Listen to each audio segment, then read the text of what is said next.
ఉసిరికాయలు తీసుకొని వాటిని మంచిగా క్లీన్ చేసుకొని వాటిని ఇట్లా నూనెలో సిమ్లో గోల్డెన్ బ్రౌన్ కలర్ వచ్చే వరకు ఇట్లా తలాంచుకోవాలి, వేపుకోవాలి.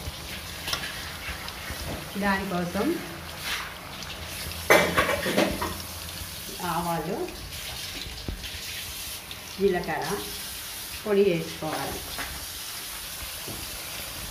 ఉసిరికాయ పచ్చడి కోసం.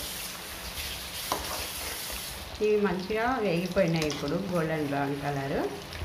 ఇక పచ్చడి చేసుకుందాము. అవి పొడులు చేసిన తర్వాత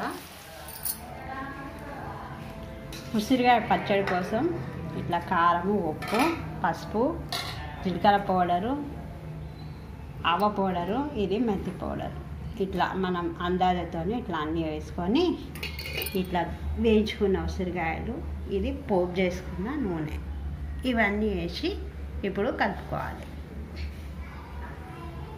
ఫస్ట్ ఈ పొడులన్నీ ఒకసారి కలిపి టేస్ట్ చూడాలి. ఉప్పు కారం ఏమైనా ఎక్కువ తక్కువ ఉందా అని చూసిన తర్వాత నూనె వేసి కాయలు వేసి కలుపుకోవాలి. చూస్తున్నారు కదా, ఉసిరికాయ పచ్చడి రెడీ అయిపోయింది. అన్ని పొడులు ఇట్లా నూనెలో కలిపేసి ఉసిరికాయలు వేసి కలిపి ఇక మనం డబ్బాలో ఎత్తి పెట్టుకోవాలి. ఎట్లా మంచిగా ఇది కొంచెం ఇట్లా రుచి కోసం తీసినాము, రుచి కోసం తీసినాము. చూడండి ఎంత బాగా ఉందో. ఉసిరికాయ పచ్చడి రెడీ అయిపోయింది.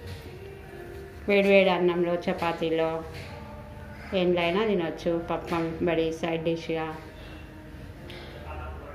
మా ఛానల్ని సబ్స్క్రైబ్ చేయండి, షేర్ చేయండి. Thanks for watching.